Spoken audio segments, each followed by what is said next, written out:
If it makes you money or brings us happiness, you'll find it right here. This is The Purple Tie Show.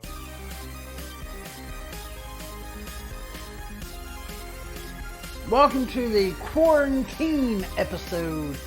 Quarantine number 2. Tell you what, I'm about to go nuts. But I've spent a lot of time working on the business. A nice diversion, right? Just right into it. By the way, I'm Robert. I'm Blake. And you guys are listening to the Purple Tie Guy Show podcast thing. I am so delusional, I don't even know what we're doing today. Well, so a lot of people weren't as fortunate as us because most of our work takes place at home anyway. Yeah.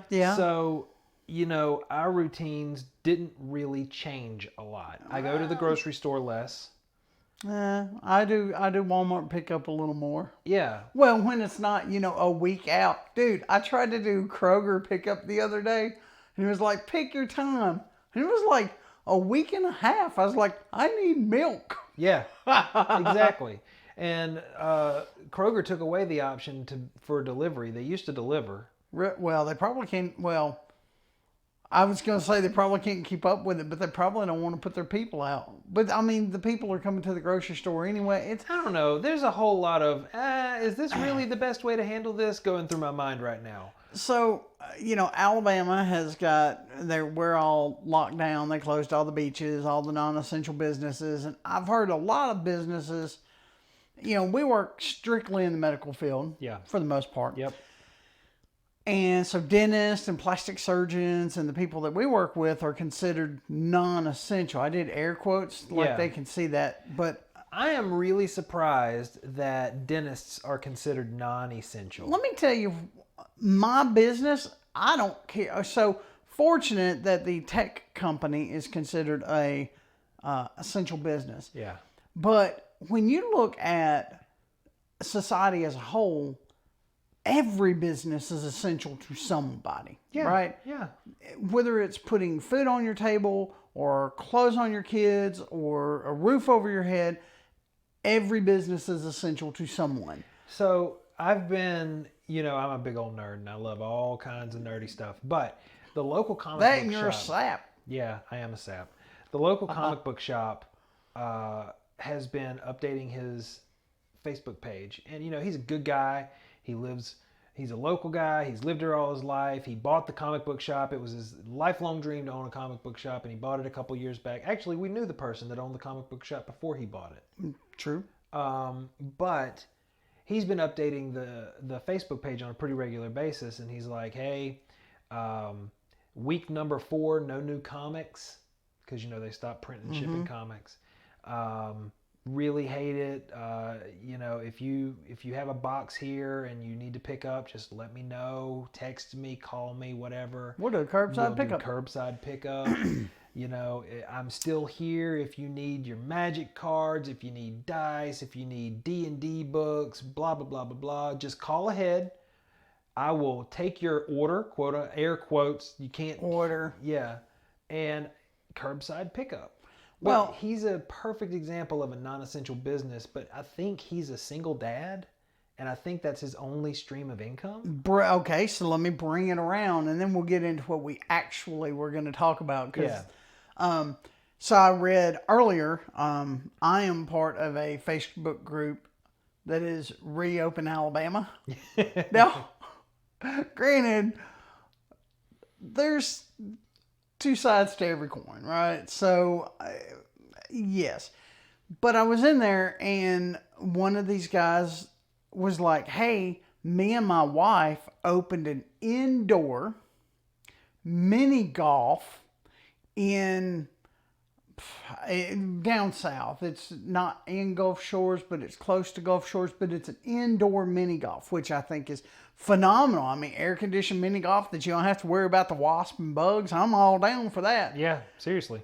We have sank our entire life savings into this business. And we are considered non-essential. And I don't know what I'm going to do. Have no savings, have no income. And the government's in no hurry to hand out money. Yeah. Well, that they ran out. So, with the first round. But that's a political topic, and we don't do politics, so we're not going to talk about that. What we're going to talk about is what you can be doing, what you should be doing during this time. And we talked with Stolen. This has jacked us up, too, because right now we're doing a podcast about every 2 weeks. Yeah. I think. Yeah. And it's just because I'm not in the mindset to do a podcast. I'm not in the mindset to talk business. Not only that, but we've got so many other like random things that cropped up during quarantine that we're having to do instead.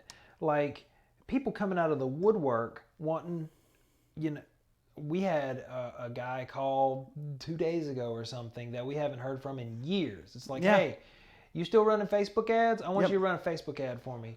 And it's like, man, where are you living now? I haven't seen you in 3 years. So, but, and you would think that this would be just stagnant and dead and we would have absolutely nothing to do. And the absolute opposite is true.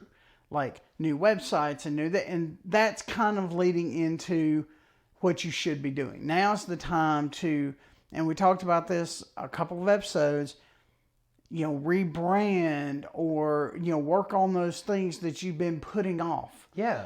Seriously. Not just at home, not just, I've had a leaky toilet at home for like 6 months and I really need to fix that. If you run your own business, we'll take dentists. There's a leaky toilet in the business somewhere. Yeah, we'll take dentists, right? If you're a dentist, right now is the perfect time to go over every nook and cranny of your business. Mm-hmm. Find out where you are losing money. Mm-hmm. Find out where you could be more efficient. Find out where your processes and systems fail you, and correct those things. Well, one of our local dentists that we work with has had, and I think it's the I don't know if it's the drill or the water pick, but that thing's been dripping water for like months. And I'm just thinking, now's the time to put the new gasket in the little doohickey. You've got time. You've got plenty of time. You could go through and deep clean something that you don't get a lot of time to do. You can, so for us, what we did was we took a very critical eye to some of the processes that we've been doing. We've taken a really critical eye to some of our in-house material. And some of the software that we use to automate things. And, we've really started paring down and going through, like, do we seriously need all of this? Yeah. And the truth of the matter is we don't. And nobody really does. Well, and the truth of the matter is, not only do we not really need it, it's like, well, why do we have 3 of the things that do the same thing? Because I inevitably bought one, forgot to cancel it, or, this other one does this little fancy thing that the other one didn't do, so we just bought both of them. Yeah. And so now it's like, do we really need Yeah, we had a couple of online tools that basically did the same thing with a couple of variations. That's my squeaker. Yeah, that's your aluminum. My aluminum water bottle. Water bottle, yeah. It's shaped like a Coke bottle. I'm real happy with that. But the softwares did basically the same thing with a couple of variations, and the whole reason we kept them was because 1, we had the money to pay for them at the time. 2, those slight variations sort of justified having each separate thing that basically did the same thing.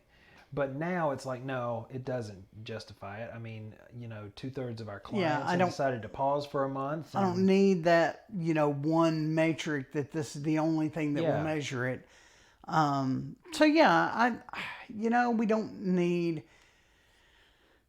I want, but I don't need all these different tools and things. And it's made me really, put a kind of a scrutinizing eye toward, my internet access and the speed and the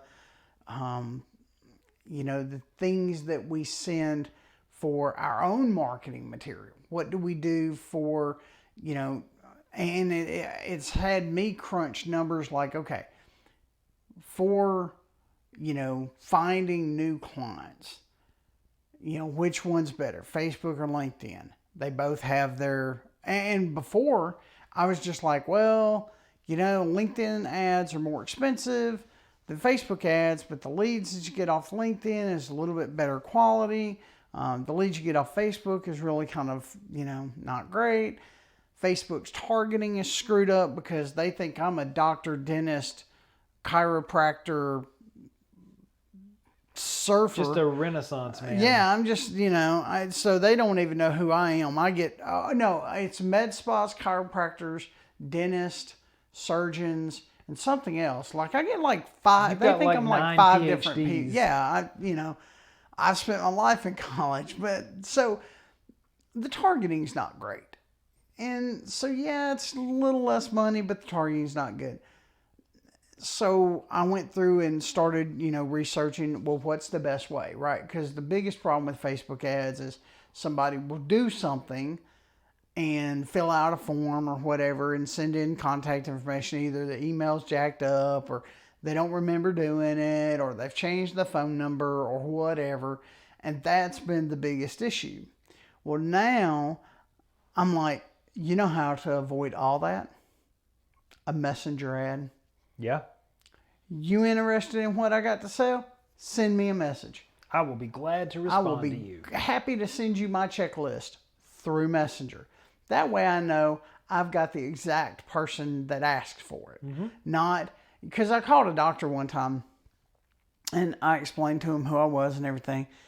And he goes, well, I didn't do that. And I said, well, somebody gave me your cell phone number, obviously. Right? Because he answered and it was a cell phone. Yeah. I said, well, that's funny. Somebody obviously gave me your cell phone. So I'd probably have a talk with my office staff and see who's handing out my cell phone to random people. Yeah. And, of course, he was, pissed off when I said it like that. But at that point, it didn't matter. Right. He'd He'd already set the tone. He'd already said that you weren't. Yeah. I didn't do that. He wasn't going to be a client. He wasn't going to be a good fit at all. Yeah. Good stuff. Good stuff. Just glug right there in the mind. I was thirsty. So. Okay, so let's back up because we sort of got off on a tangent, which is, what we do that's on what this show's all about. We should just name this the Tangent Podcast. You know what? Maybe now's the time to rebrand the podcast. I will kill you. So let's go over some stuff that we know that businesses, specifically doctors and med spas and things of that nature, should look at while they are in quarantine. So I think that, we have a med spa that we work with, and I think they've done a great job with handling, questions, selling products curbside, Do they do that? I didn't know they did that. Yeah. Well, the face mask and stuff and the moisturizing creams and all the stuff that you can, the accessories that you buy after your med spa visit. Yeah. You can do curbside pickup. But take a hard look. Let's say you are let's just say take med spas. So you're a med spa and you carry all this inventory. Now's a perfect time to go through and see what sells and doesn't sell. Oh yeah. And scrutinize the numbers. Like, okay, here are the hard numbers. Yes. That's one of the things that we did. We sat down and looked at actual hard numbers. This is, what we made here. This is what we made there. This is our least profitable thing that we do. And this is the most profitable thing that we do. And adjusted it. Now's the time to do those things. Make some price changes. If you've got something that shows that it's really popular, but it's sort of underpriced, now's the time to adjust that because you're there. Because let me tell you, when people come back, they ain't gonna remember that. Well, wasn't that $19 before? How'd it go to $21? Yeah. They're not gonna remember that. They're not, and they're going to be happy to pay it because they're just happy to be out of the house at that point. Exactly. So like we've done. Matter of fact, today we scrutinized our some print material, some stationery that we like to We've use. we've got custom envelopes and letterhead and cards and cards and cards and cards. Yeah, we've got lots of customized things that we enjoy. Yes. That bring me happiness and us clients. Yes. So we'll just leave that there. But I've not been a big fan of not the colors of the letterhead. I've not been happy with kind of the layout for a while. And I'm not a big fan of some of the shades of colors on the back. We've got an old color that we used to use a lot. Yeah. But we've transitioned more to like a blue, purple, hot pink sort of vibe. Yep. We used to have like a weird orange and a weird green. Yeah, and we don't use those anymore. And so it was a time to not necessarily, run out and buy 5,000 of everything, but time to redesign. Yeah, here's a perfect example of what you should be doing for your business. We have we're working with a surgeon that has old business cards. The business cards have their old logo on it, and they've just never replaced them because they just had a whole bunch of them. Business cards are cheap. They are. Like, that is, I have business cards are, I hate to say a dime a dozen because they ain't even a dime a dozen. Yeah. I mean, they're super cheap. So I can appreciate that people are trying to eliminate the business card by making things that are more technologically savvy. And I'm a big fan of it. I have an NFC business card. Yes. That I just swipe over somebody's phone like magic. But guess what?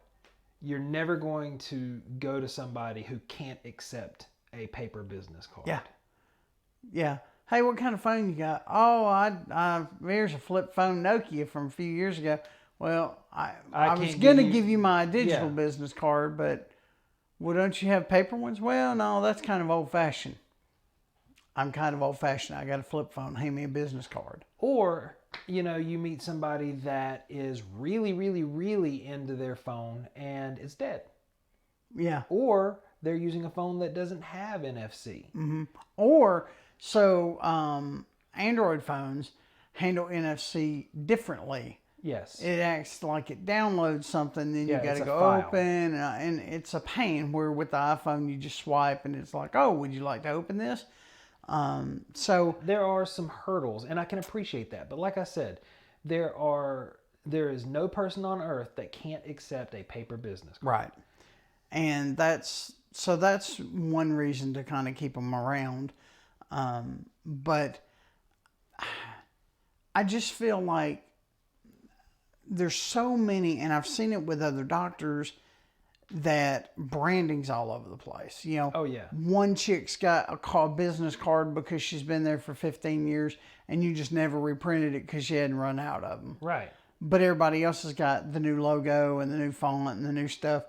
Like, now's the time to kind of think about that. And I know it's hard to think about that when you don't have the money, because you're like, oh crap, well, when am I going to get to work again? Yeah, but here's what you should be doing. If you don't have the money to fix something right this second, make a note of it. Mm-hmm. Be sure that you write it down so that you can come back to it whenever you do have the money.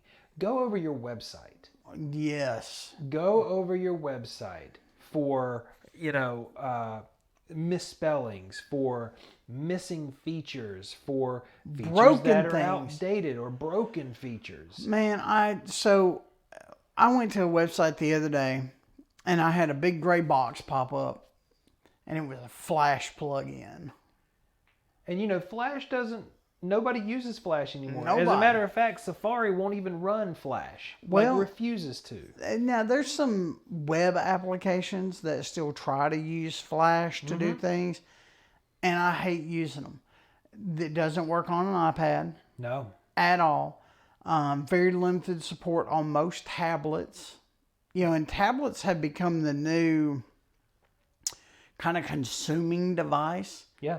Like, if I'm going to sit here and look at, a nose job, and I'm like, well, who does the best nose job? I'm probably going to take my iPad and sit here and scroll through videos and pictures and like I'm going to do my research on an iPad. Yeah. So if my website doesn't format properly on, an iPad versus, a laptop versus a phone, I'm probably going to get bored with it. More than bored with it, I'm probably going to get aggravated with it and just leave. So a couple of months ago now, actually, we were approached by a dentist that wanted us to create a website based on the practice that he was purchasing. Mm-hmm. He didn't want the practice's website. He just wanted to remake a new website with the content from the previous. Make this pretty. Yes. They had a Flash plugin for their videos, the explainer videos of how things worked and what you needed to do post-care and things like that. And I couldn't transfer that. I had to find a way to get a copy of those videos and transfer those to a service like YouTube or Vimeo, and then attach those to the website. I mean, embed them, yeah. Yeah, and it's just Flash is such an old technology. I've seen in the last, because we've been doing a lot of, I don't want to call it, what would you call it? We've been doing a lot of prospecting over the last couple of weeks. Yes. And I have found numerous websites that, the map embed is wrong. The little Google map that's in the bottom of the page, it's broken. Yep. Or, they've literally screen capped the map. Like the web designer has screen capped the map. I can't stand that. And there's no other data associated with it. Yeah.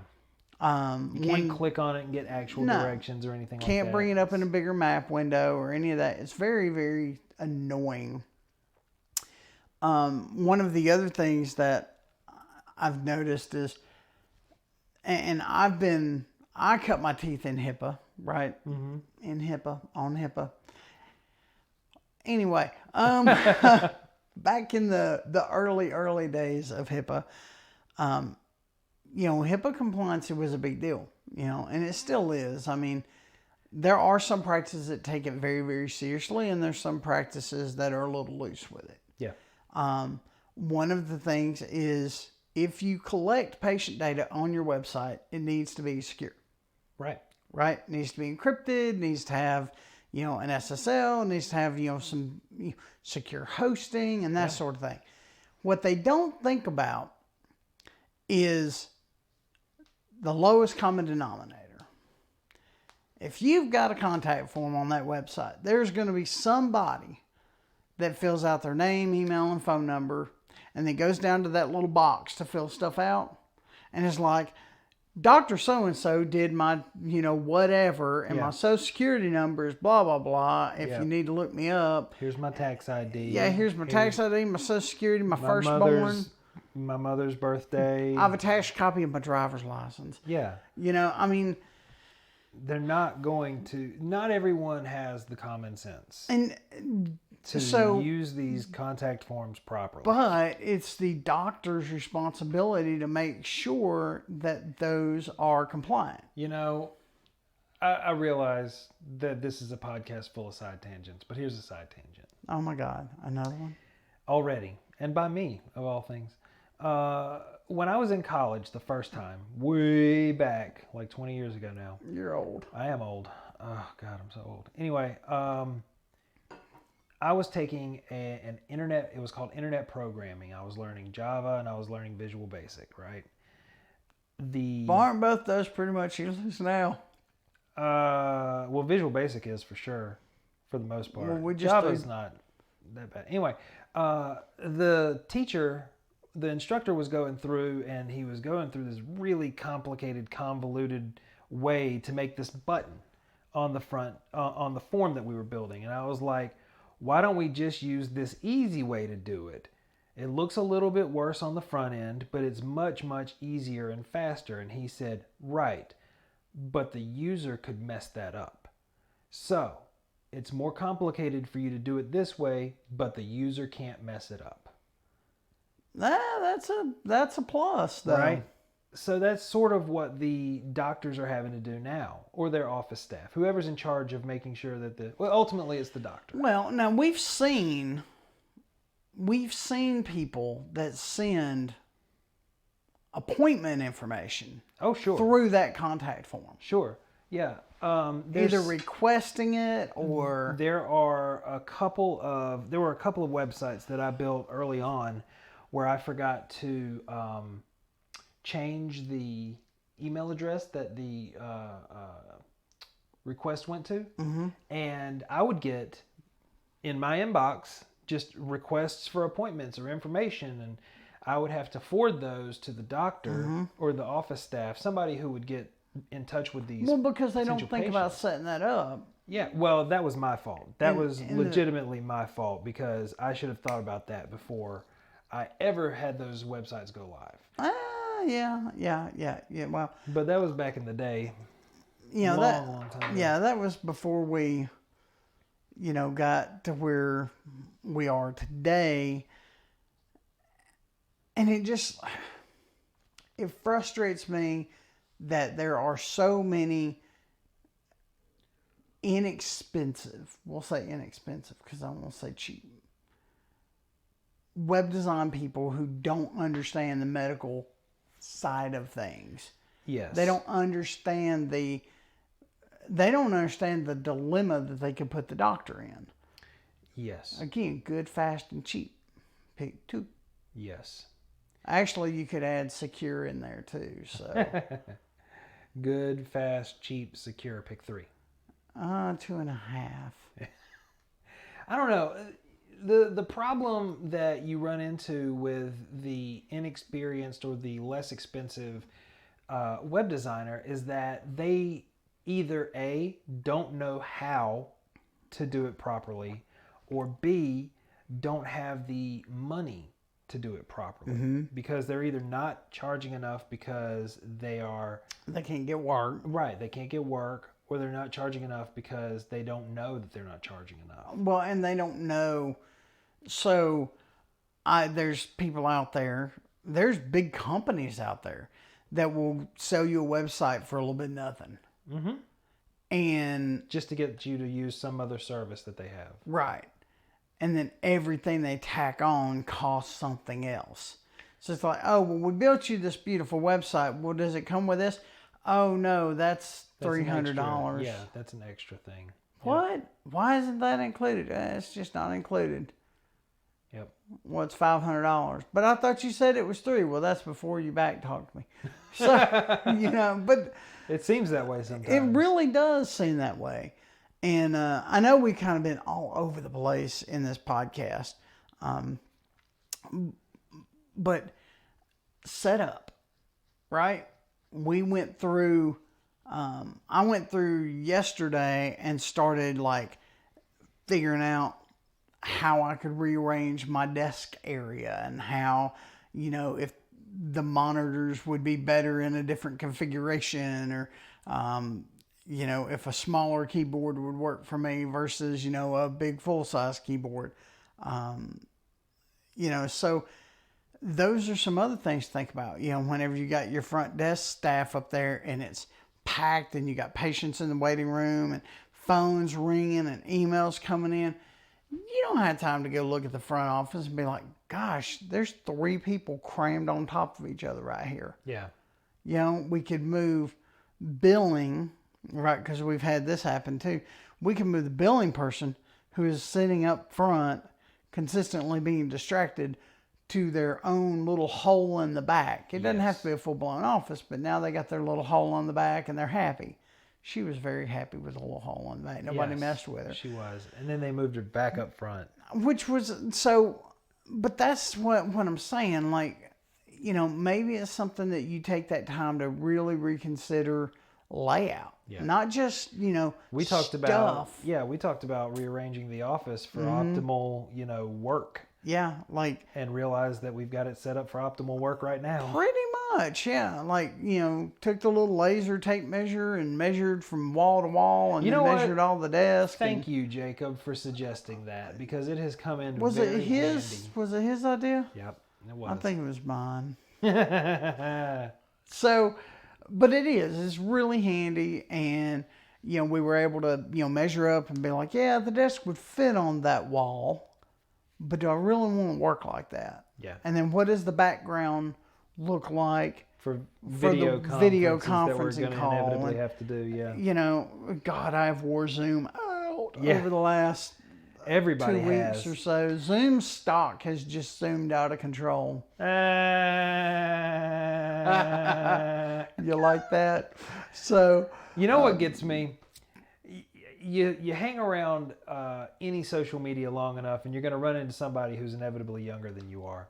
And I have run across so many teenagers posting about complaining about Zooms. Like, you've got Google Hangout, you got WhatsApp, you've got this and that and the other, and those are fully established companies. Why would you go with some unknown shady company like Zoom? And I'm like, unknown shady company.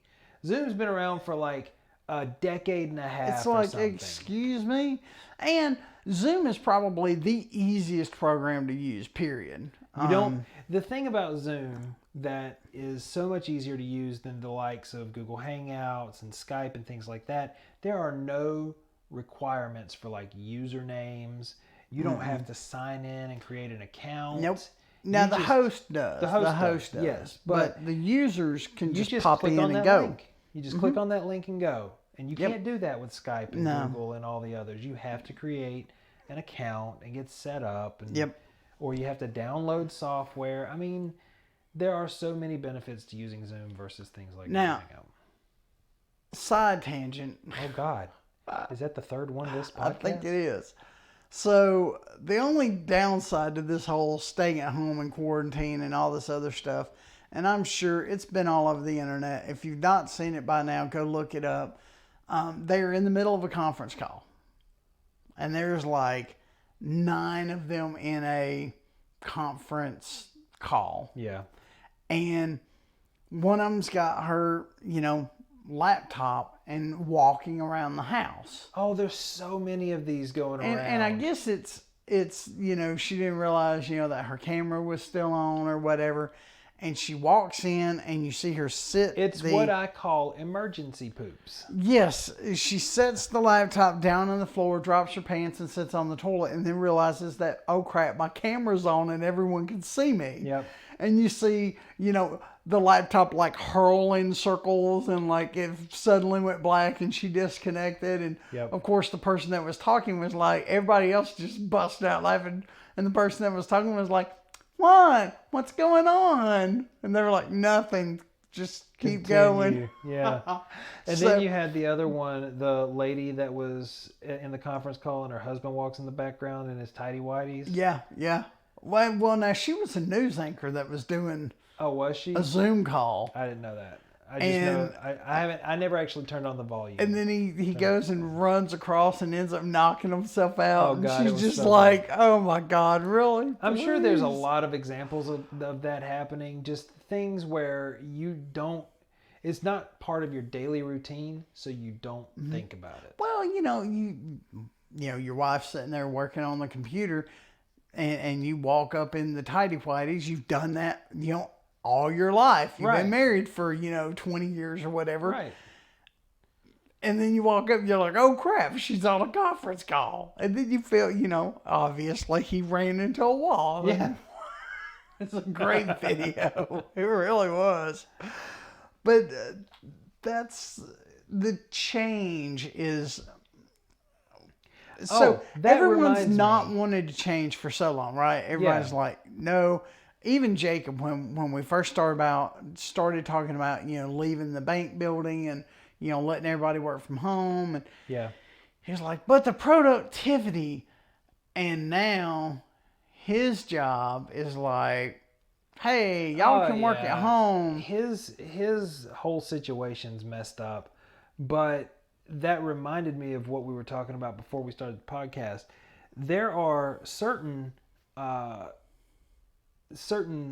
things that doctors' offices have started doing that I'm like, they'll keep that. Oh yeah, They're going to keep that after quarantine because it makes sense to. go ahead with your example. The one that I was thinking of was there was a dentist office or something similar. I don't remember exactly what it was, where they said, whenever you get here, do not come inside. Call us, let us know that you've arrived. We'll sign you in. Whenever your appointment is up, we will call you. And it was a chiropractor. That's who it was. They let 2 people in the waiting area at a time. And then everybody else had to sit downstairs in their car. And whenever it was their turn, they would call them. They would come up, sit in the waiting room for, however long, and then get called to the back. Yep. And it was one in the waiting room, one in the exam room. Yep. And then they'd sit there. The one in the exam room would come out and leave. They'd clean everything. Yep. The one in the waiting room would go back to the exam room. They'd clean everything. They'd call the next one from downstairs. Yep. Dentist. Right? And I thought it was genius. Absolutely genius. No one's allowed to come with you, and no one's allowed in the waiting room. And actually, my doctor was like this. She's like, don't you come down here. Yeah. Right? Yep. We're going to have telemedicine right now. How is this? How is that? What do you need? Do you need refills or whatever? Yep. And did telemedicine. And she said, if you have to come down here, you call first, and you will show up, call, we'll sign you in, and you sit in your car until the exam room is ready. And we will call you, and then you go straight to the exam room. You never hit the waiting room. I think that is such a great idea. Even after quarantine, I would much rather sit in my car, where I can listen to my radio and I can do my things and I can scroll off on my Facebook page and I can... All in the comfort of your car without having to sit around a whole bunch of sick people. Yep. And when my exam room is ready for me to come in and get in the exam room, you call me. Prediction. I predict that sometime in the near future, doctors' offices get redesigned to not have, or at the very least have a very small waiting room. Much smaller than what they have now. And I've seen some awful small waiting rooms. I have too. But, I'm also thinking about some waiting rooms that are just way too big. Oh, yeah. They've got like 40 chairs, and I'm like, you have 5 exam rooms and 40 waiting chairs. Yeah. You're out of proportion, mister. Yeah. There's a pulmonologist that we work for, and I'm like, have you ever had a rush where you had, 60 people in this waiting room? This waiting room is huge. Massive. Huge. And there's always like one person. Right. And that's it. I mean, I'm sitting here going, you could wall this sucker off and put 2 more exam rooms in here. That's exactly what I'm thinking. My prediction is they retrofit the offices that they have, move the reception area forward some, take out some of the waiting area, and add additional spaces in the back, either storage or additional exam rooms or triage area or whatever. Well, and I think, you hit the nail on the head. You pull up to the doctor's office into it's like Walmart grocery pickup. Yeah, I'm in spot number 45. Yeah, you pull up, you got a little sign. Instead of waiting room chairs, you got parking spots. Hey, and it's cheaper than waiting room chairs too. And they don't break. Wow. So they pull up and they call. There's a little number. When you arrive, call this number. You call, they answer the phone, and you say, hey, so-and-so, I'm here for my appointment. Okay, I'll get you checked in. I'm in, spot number 3 if you have to come out to the car for some reason. Yeah. I I don't see why. Or you would, oh God, that'd be such a great idea. I'm not sure I understand. I'm not sure why you decided to pipe up, Siri. Yeah, shut up. So it would be great if you could have the patient go on your website, fill out all their paperwork, right? Just download the paperwork and fill it out if it's their first visit. And say if it's your first visit, then you can, you'd have to have a way to have them come in, fill out their paperwork, Because they come in and they go in the waiting room and fill out the paperwork. But why couldn't you have them stay in their car, call them when you're ready, and then when they go to the waiting room, the exam room, and the nurse is in there with them, have them fill out the paperwork. It's like a 2-second process. Well, I'm already poking holes in this idea because you're assuming that it's sunny and warm the entire time this is taking place, you know? What happens when it's raining or it's winter? You got to get out of that car at some point. Right, but you're talking about having somebody come out to the car to take you paperwork and stuff like that? I mean, that's going to be... That's what I'm saying. Plus, you do have people that have public transportation. Yeah. And it gets dropped off. Yeah, So MCATs and stuff that couldn't sit in the car. So you're going to have some wonder how you waiting would- area. I mean, I don't know. Man, if we figured this out, we'd be billionaires. You know that, right? Well, but you also brought up something else. You know, you said that they need to fill out their paperwork. And my mind immediately went to fill it out on the website. But they can't do that and be HIPAA compliant unless they have encryption. Mm-hmm. Well, that and, they can print it out, fill it out, and whenever I foresee doctors' offices ending up with like a little drive-through area. Good idea. You pull up to the drive-through, you check in, hey, I'm here. Okay, did you bring your paperwork with you? I sure did. You put it in a little tube, you hit the little button, you send it in like a bank deposit. I don't know. It's amazing to see the ingenuity that we've come up with in the month or so, right? I guess we've been, 3 months at this now? Well, We've been a month of shutdown. Yeah, for us, it's been a month of shutdown. Yeah, and as a whole, like seeing the writing on the wall and getting started, we kind of been in February. Yeah, like the 3-month range. But it's amazing to me to see the amount of ingenuity and the amount of change that a lot of these businesses have embraced. Yeah, I think there's a lot of stuff that you could take from other industries and adapt it to work in the medical field. I think drive-thrus are a great example. Drive-thrus are great. So I also think that a lot of the restaurants will keep curbside pickup. I think that it's silly for them not to have it to begin with. Whenever this first happened and they shut down all the cafe areas in the restaurants, one of the very first things that I said was, if they're not on Grubhub or GrubSouth or Uber Eats or, DoorDash or any of those various delivery services, they need to get on there now. Yes, it makes it a little bit more expensive. Yes, they take a little bit of the profit, but you're still selling food. At least you're still selling. And, it amazes me. So for me, you wouldn't catch me dead. Like, I love my Starbucks. Yeah. Love it so much I bought stock in it, which we won't talk about. Yeah, that wound's still healing. But, yeah, that wound is a while to heal yet.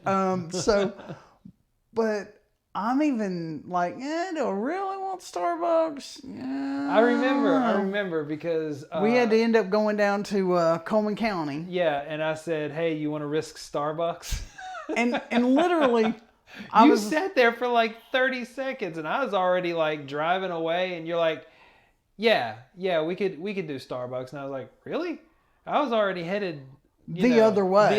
Yeah. Because it took you 30 seconds to say yes. I was like, do I really want to risk it? Like, I don't think they're going to leak my glass.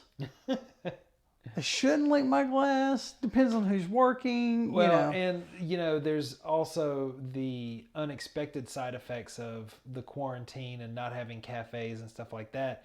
I'm used to placing mobile orders everywhere. Oh, man. As often as I can, just so I don't have to talk to a human at a squawk box, so that I can precisely articulate exactly what you want. What I want, exactly. Yes, but when you get caught in traffic or something like that, the other day, it was 30 minutes. Yesterday, it was 30 minutes from the time that I placed the order to the time that I got at the drive-through window.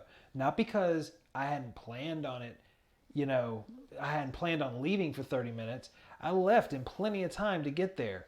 And sat in the drive-through. Sat in traffic and drive-through for 30 minutes. Mm. Was it still okay? It was fine. I mean, it was not the greatest in the world. You ever had stale coffee? Well, I pulled up and I said, "Hey, I placed a mobile order like 30 minutes ago." And they're like, said, "Oh yeah, we got that." "Yeah, we got that." And I was like, "Does it look gross?"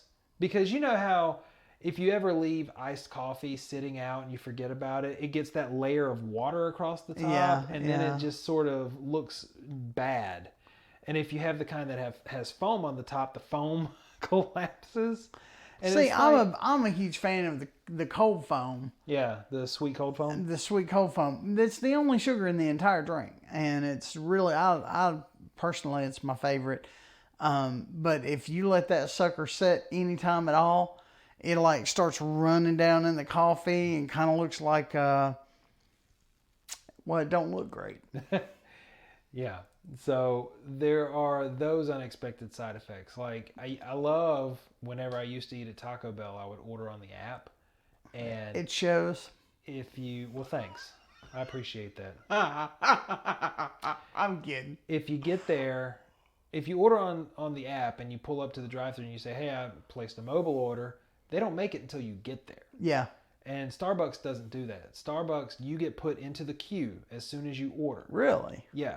And you get your little label printed out, and the label goes on the cup goes in the queue. And it gets made as soon as they get a chance to make it. So, pro tip. I find that as a like, can you tell them, "Hey, I'll be there in 5 Yes. or I'll be there in 15? Yes, you can. And it will delay your drink that many minutes. But pro tip, if you A pro tip for Starbucks? yeah, pro tip for Starbucks. my If you ever go God. into a Starbucks that is packed, just absolutely packed, standing room only, and they've got Well, a you line. won't do that right now. No, but they got a line at the checkout. Just place your order on mobile, And then walk to the end of the counter, I guess. and then just walk to the end of the counter and wait, because they'll make it. You know what else will make it? These segues are getting worse and worse.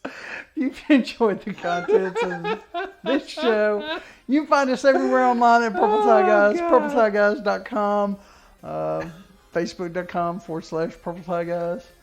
LinkedIn on Purple Tie Guys. Yeah, and this will, Twitter on Purple Tie Guys. Insta on Purple Tie Guys.